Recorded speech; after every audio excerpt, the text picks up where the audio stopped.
we are facing you. Different style. We're trying it out. See how everybody likes it.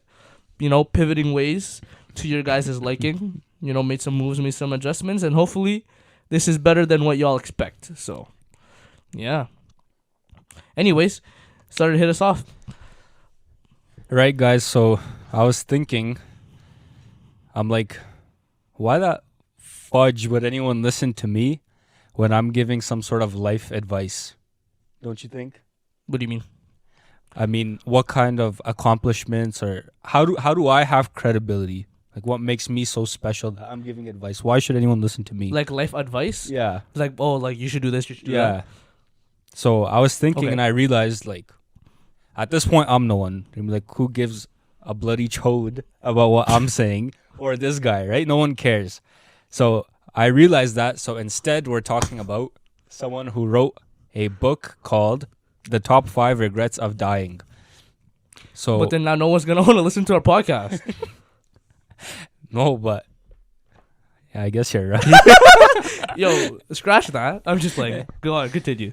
So Bronnie Ware wrote a book called The Top 5 Regrets of Dying. Mm. And so Bronnie Ware was an Australian caretaker, basically a nurse. And she would attend to old patients who are basically on their deathbed now. Just imagine that scenario. You're a nurse and you're with some patient. You have no idea who this person is. You just know why they're here, what's wrong with them. And you're listening to their life stories and what they wish they could have done when they were younger. And that's pretty overwhelming. Mm-hmm. And it goes to the idea that you also have to tend to yourself in order to take care of others. So while she was taking care of all these patients, what had ended up happening is she went through lots of depression, like severe, serious depression, right? Because imagine that's a lot to take in. Like, yeah. I don't know about you, but I personally could never work in a hospital because that's too overwhelming for me.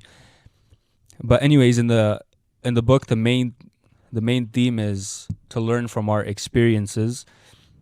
And there's also another theme in the book, and it's that's what I just spoke about, where the idea of burning yourself out while taking care of others. But what she said that her patients, like basically what she gathered from her patients about their top 5 regrets was this. Number 5, I wish I had let myself be happier. Number 4, I wish I had stayed in touch with my friends. Number 3, I wish I had the courage to express my feelings. I think that's a big one.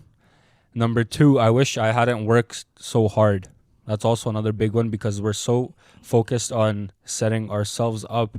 But at the end of the day, you got to realize that, death can come to you at any moment.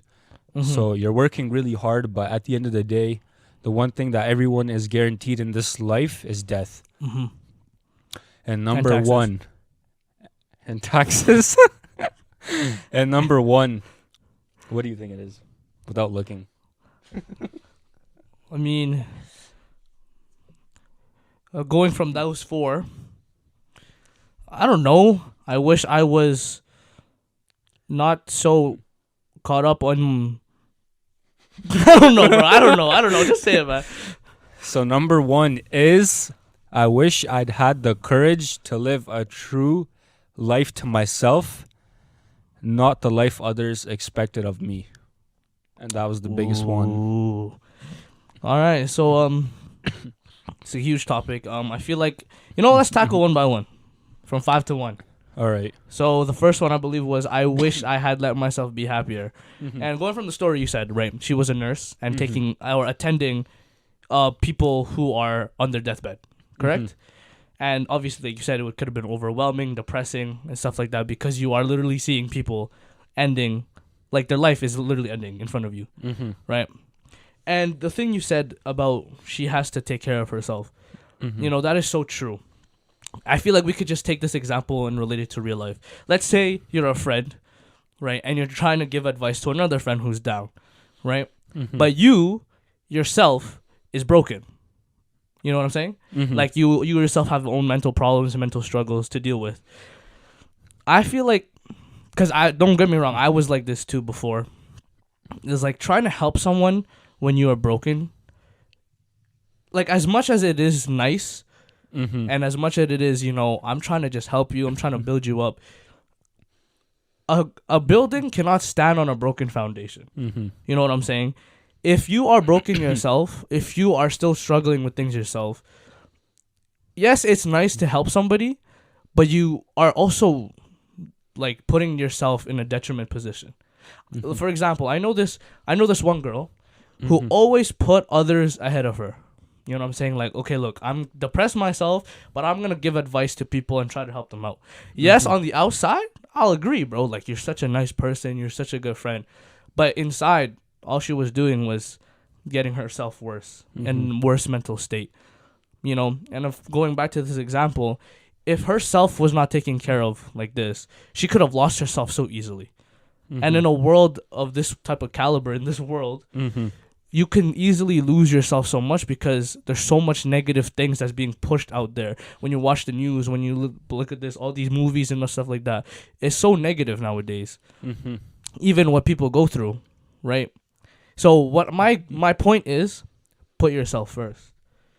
Because let's say even if she didn't put herself first, who knew during her work she could have gotten exhausted and herself could have been up in a hospital, in a hospital bed.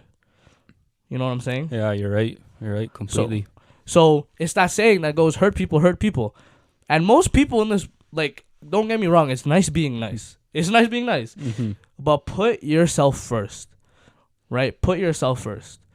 If you know you are struggling yourself, I'm sorry, work on yourself. Work on yourself. This is just a reminder. I know it seems obvious, but this is a reminder because I see so many people like this and it hurts me because I just want y'all to work on yourself before you help others. Once you work on yourself and fix yourself, then you can fully solidify and try to help someone else because you or yourself is a good foundation. Now you could try to make that building stand, not fall.